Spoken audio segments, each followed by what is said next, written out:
Literally, the only girl he had ever been with just told him to leave the apartment that he paid for. So he snapped. He murdered her. And tells us that as he's running in front of these apartments, he saw a woman hanging from the trees in front of this apartment. And after she catches her breath a little, she tells me, "I thought I had died." Headphones recommended. Listener discretion advised.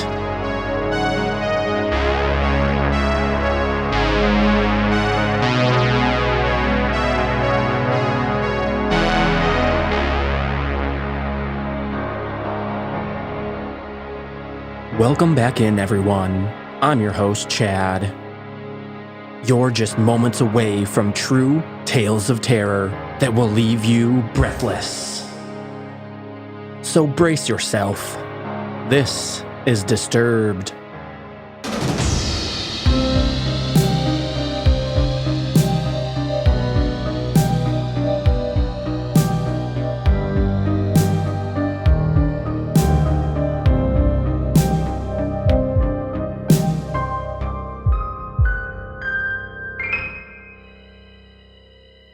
As you may have noticed by now, we've updated our show artwork to a fresh new look for the new year.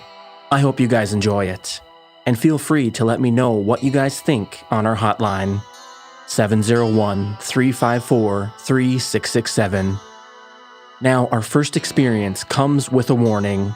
It contains some fairly graphic descriptions. It comes to us anonymously via email and contains a news story link for authenticity.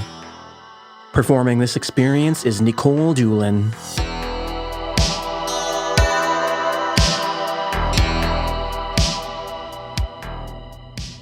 Here's the story that has haunted my family since 1985.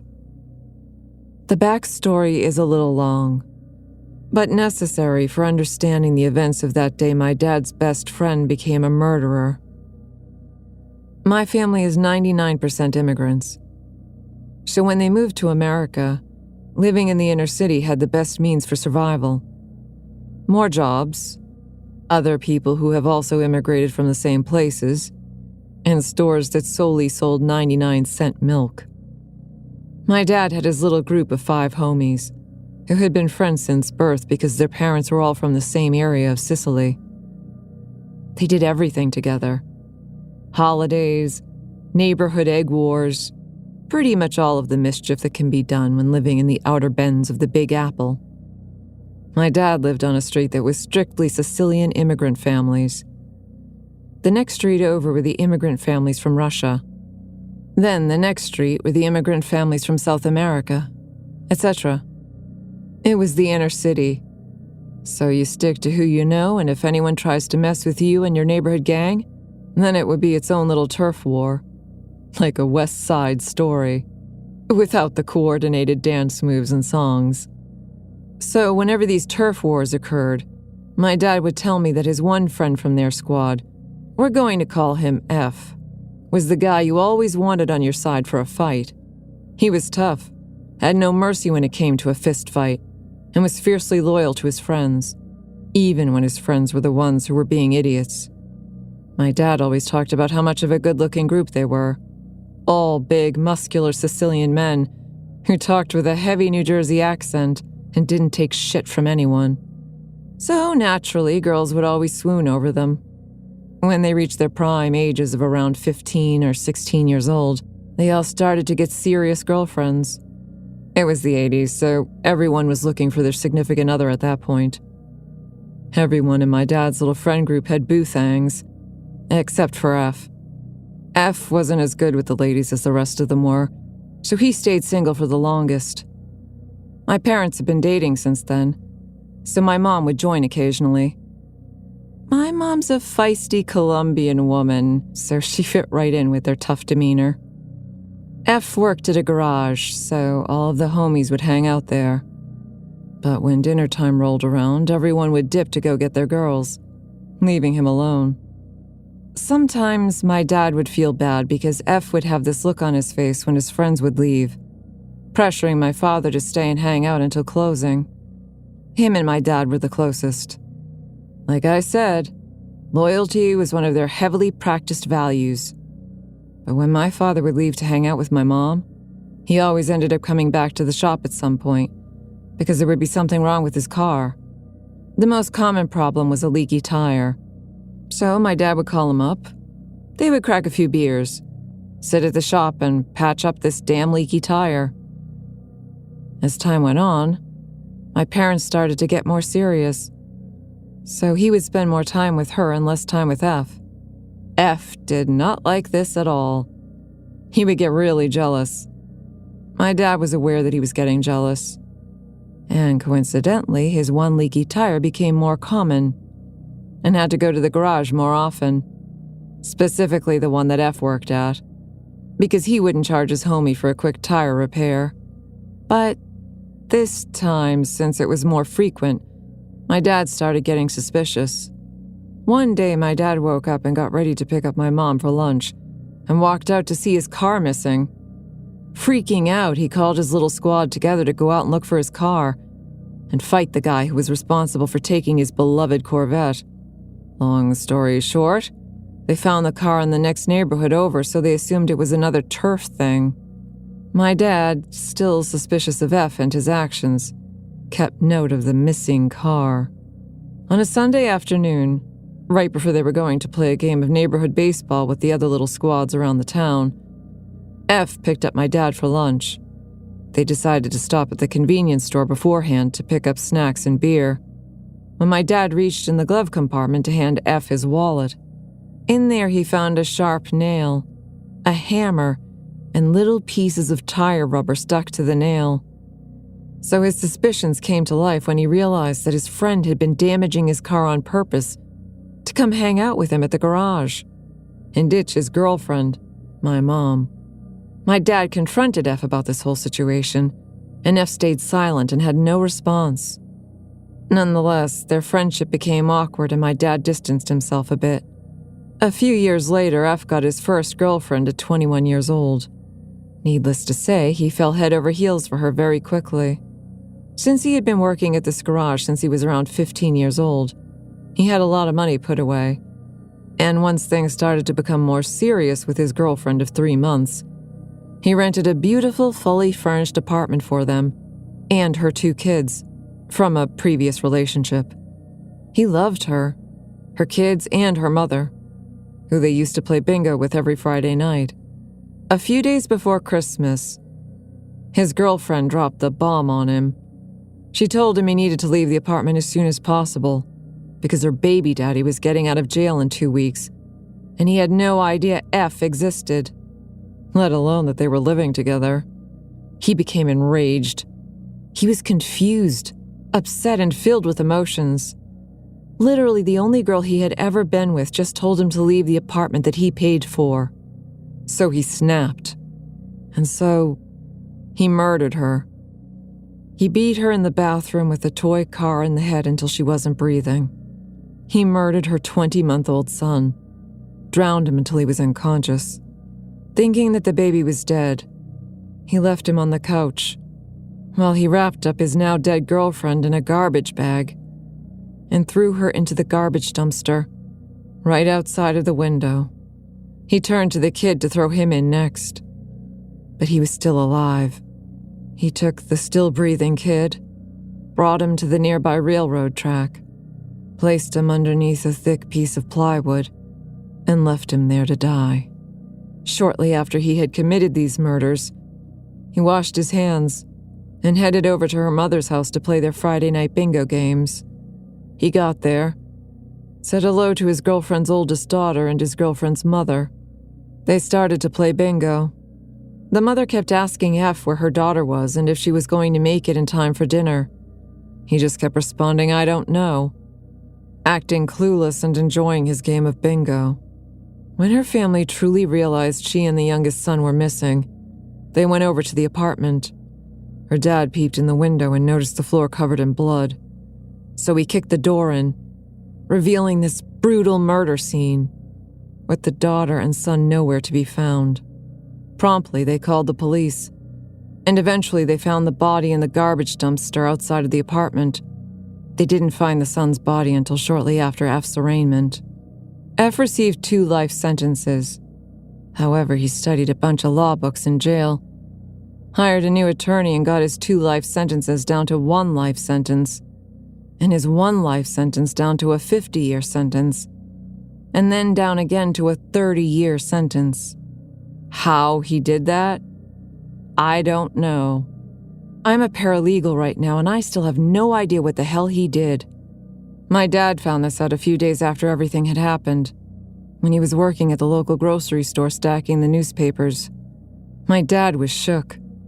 His childhood best friend was a murderer. They wrote letters in jail for a few years. My dad sent him pictures of the new family he was growing, and never asked why he did the things he did. After a few years of keeping in touch, F asked my father to stop writing and to never visit him. He was aware that his actions were wrong, and he wanted to sit in jail alone, not feeling forgiveness from anyone. He was released in the beginning of 2019 and was deported back to Sicily. He reached out to my dad and their little squad from the 80s via Facebook and apologized to them. My dad was the only one to answer him. And then there's this. 20 years after the murder, my mom's brother, H, was at a company Christmas party near their hometown. H worked at my other uncle's family business, so a lot of the employees were people from their hometown. H noticed a pretty girl looking awkward at the bar with his friend, so he went over and introduced himself, and they got to talking about life. After putting down a few drinks, H asked about her family since she was from their hometown. This lady talks about how her mother and baby brother were murdered by her mother's boyfriend at the time, and she was raised by her grandmother because her father was in and out of jail. Wild, right? Yeah, my uncle dipped as fast as he could when he realized who she was talking about. Moral of the story? You can pick your friends, but you can't pick if your best friend becomes a murderer.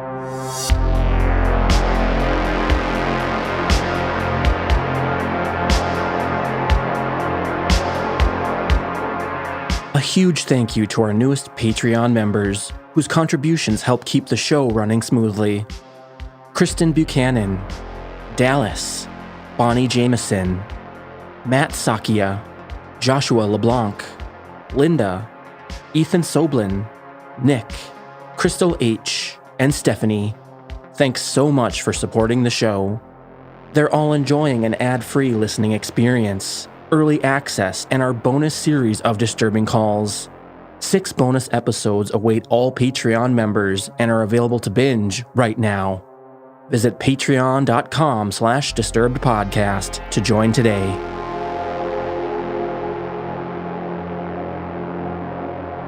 Next up, we hear from a Reddit user who prefers to remain anonymous. And what started out as a normal jog ended up with a death. And join me in welcoming our newest narrator to the show, Matt Bradford.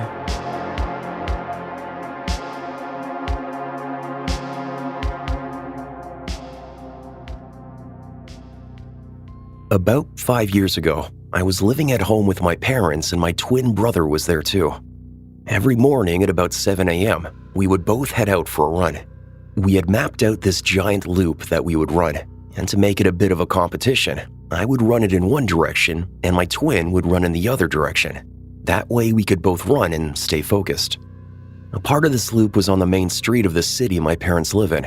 On this main road, there were these shady apartments kind of hidden by a bunch of trees. The direction I was running, the view of these apartments was obscured by a giant hedge bush, and I couldn't see the apartments until I was right in front of them. Out of my peripherals, I see a woman standing among the trees, staring at me. I immediately get the chills and do not turn to face her because I didn't want to be rude. So I run on and forget about this a few minutes later. I pass my twin about 10 minutes later. He's going in the opposite direction as I. I get home and my twin isn't back yet, so I go about the rest of my morning routine, including taking a shower. I get out of the shower and my twin hasn't come back yet, and I'm starting to get a bit worried. An hour after I'd gotten home, he's still not back, and I call him.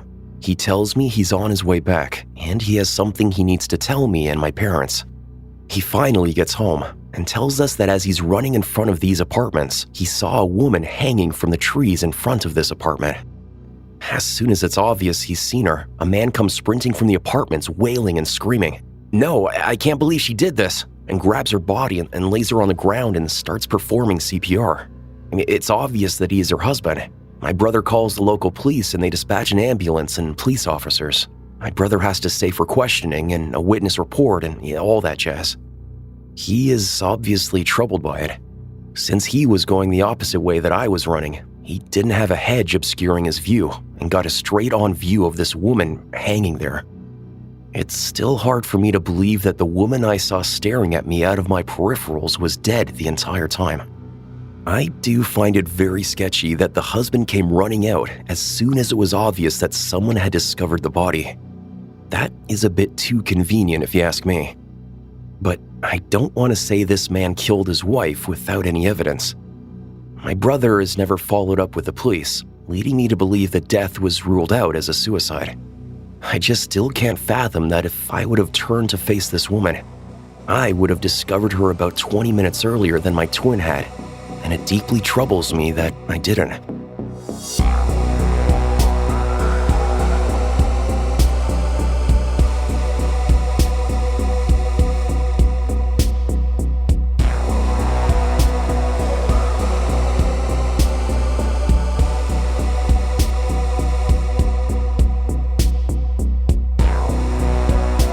We've all been put in uncomfortable situations. Normally, you think you can trust those close to your family. But as Reddit user BipPip found out, not everyone is so trustworthy. Performing this experience is Addison Peacock.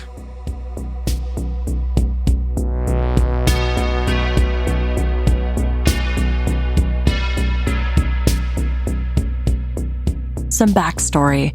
My parents split when I was about 14. It wasn't a good breakup. My dad was an abusive drug addict, so when my mom left him, she was in a really bad place. Her and my older sister was in her 20s and in full-blown party mode, kept taking her to local bars since my mom was depressed. This led my mom to becoming an alcoholic since my sister was well on her way to becoming one too. During one of these nights, she met a guy. I didn't know much about him. Just that they met him and his brother at a bar, and now she was dating him.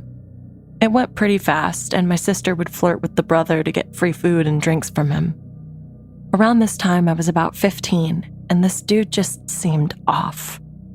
He was probably early 40s or so, and he was always going on my mom's dates with his brother. He just kind of hung around a lot. One day, my sister decided she wanted sushi and called the brother up to take us because she knew he would pay. I did not want to go, but we didn't have food in the house and I was hungry. We didn't have a sushi place in our town, so we had to drive to the city, which was about 30 minutes away.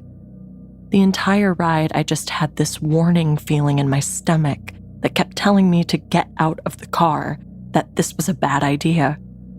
I was a giant ball of anxiety the whole 30 minutes. My sister sat in the front seat, completely oblivious to what was happening. Meanwhile, I kept catching him staring at me in the rearview mirror. Once we got to the restaurant, he sat himself directly across from me. He wanted to sit next to me, but I rushed to sit next to my sister instead. It was awkward, but my sister talked a lot, so I was kind of able to hide. Eventually, she got up to go to the bathroom, and then I was alone with him. Almost immediately, he asked me if I had a boyfriend, and I said no. "That's good," he said. "You're too good for high school boys. They're only after one thing." I just nodded, not knowing what to say. He then went on to ask if I liked Disneyland, and I said yes. He got excited and went on about how he would take me, but hotels were expensive, so we'd have to share a room. It would just be us, so my mom and his brother could be alone. He said my sister couldn't come, though, because he couldn't afford to pay for both of us to go. At this point, I was extremely uncomfortable and I just wanted my sister to come back. She finally did, and he switched to just talking to her. She didn't notice anything was wrong or that he kept looking at me. Once we finished, he took us home and invited himself in. I went to my room, locked the door, and hid. At one point, someone tried to open the door, but they stopped once they felt it was locked. My mom and her boyfriend came back home around then. I tried talking to my sister, but she brushed me off. They had invited us back to their house, and I wanted so badly to stay home, but they forced me to go. Almost immediately, my mom and her boyfriend went to the room and left my sister and I with him. He got my sister drunk pretty fast and tried to get me to drink, but I kept refusing. It got to the point where my sister was almost blacked out drunk, and I was freaking out because once she passed out, it would just be us. I started texting my brothers, hoping one of them would pick me up. Thank God my eldest brother responded. I told him what was happening, and he came to get me. He showed up and told the guy that it was late and I had school, so he was taking me home. He tried to protest, but my brother was very firm about it. He loaded my sister in the car, texted my mom he was taking us home, and then we left. My brother didn't live with us since he was about 30 at the time and had his own family, so he didn't know what was going on. I told him the full story, and he got real quiet, and then waited until my mom got home. He told her off, shamed her for putting me in that situation, and told her that if it continued, he would move me into his house. My mom broke down then and told him she wanted to break up with her boyfriend because of his brother. I found out when I was older that he would sneak by the door to listen to them when they had sex. I think more happened, but my mom never talked about it more than that. She broke up with him, got a good job, and sobered up with the help of my brother. It took my sister a lot longer, but she eventually got her life together.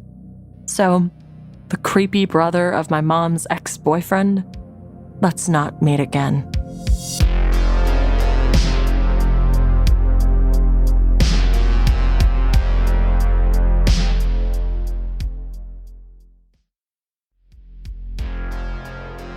A glitch in the Matrix.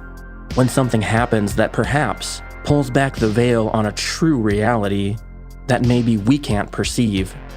Reddit user Karma Doesn't Matter unknowingly became the background character in someone else's glitch story.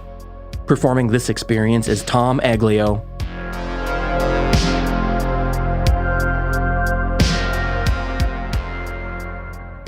This technically happened last night, but I was just starting a graveyard shift and I'm only now getting it all down. I work at a gas station chain with only numbers in its name. We're just outside a large chunk of suburbs, none of that middle of nowhere, like we aren't exactly near any other businesses, but we are rarely completely dead for hours at a time. It was just past midnight, and with everything going on in the US right now, not a lot of things other than gas stations and bars are open at night anymore, so it was a slower evening. I was the only one in the store, and a car pulled up to one of the 2 double-sided pumps out front. Pretty standard white 4-door. I'm not great with car brands, but it was a little nicer, like upper middle class and probably only a few years old. A woman gets out and starts walking towards our door like she's in a daze. Legit, this woman looked like she saw a ghost. She wanders up, sort of freezes at the door for a second with a 1,000-yard stare before opening it and coming in. She didn't go looking for anything, didn't start shopping, just sort of stood inside for what felt like ages. Again, bars are still open, so I think maybe she's a little drunk or had a rough night or something. So I give the usual welcome to gas station, let me know if you need any help finding anything. And she finally notices me and immediately asks me the weirdest damn question I have ever been asked on the job. You can see me, right? Yeah, like what else do you say? She breaks down crying in the middle of my store, so I'm already headed around the corner to see what's up. I have my cell phone out in case I need to call the cops or something for her. I get her to sit down on a nearby pallet of soda, and I'm grabbing her a bottle of water. And after she catches her breath a little, she tells me, I thought I had died. Again, I'm thinking maybe she's on something, but she's a middle-aged woman who looks like a standard local suburban housewife. We're a pretty boring township without your average junkies like you'd find closer to the cities. So she asks if she can call her husband to pick her up and wait with me. She has her own phone and does so. Not really telling him anything either, just where she's at and if he can come get her. He says he'll call an Uber and be there as soon as possible. We're waiting. So far, nobody else has showed up, so I'm keeping most of my attention on her. And eventually she starts to explain to me. I was driving home from dinner with my coworkers, and as I'm driving through nearby intersection I recognized, a truck ran a red light and hit me. Now her car is still at the pump without a scratch on it. She goes on to say she remembers her car being pushed into a pole, going airborne, and then nothing. I tried to calm her down, letting her know that her car is out front and it looks fine. But she insisted that she completely blacked out, woke up in an ambulance for a split second, passed out again, and then woke up again in the driver's seat of her car, at the intersection waiting for the light to change perfectly fine. This whole thing freaked her out so badly that she drove to the nearest anything, us, just so she could get out of the car. Husband eventually showed up to get her. He asked if I had any idea what happened, and even though she sort of explained to me, I just shrugged because no, I had no idea what was happening anymore. She reluctantly got into the passenger seat of the car and he drove them back home. That was hours ago, after which I worked an entire shift at the station, trying to wrap my head around what the absolute hell I had just witnessed.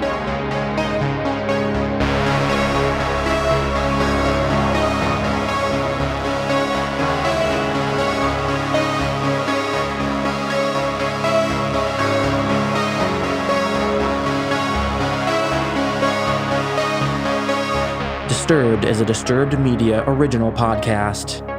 Musical score by White Bat Audio, Co.ag, and Kevin Hartnell. Thanks for listening. We'll be back next Thursday with a brand new episode. And stay safe out there, y'all.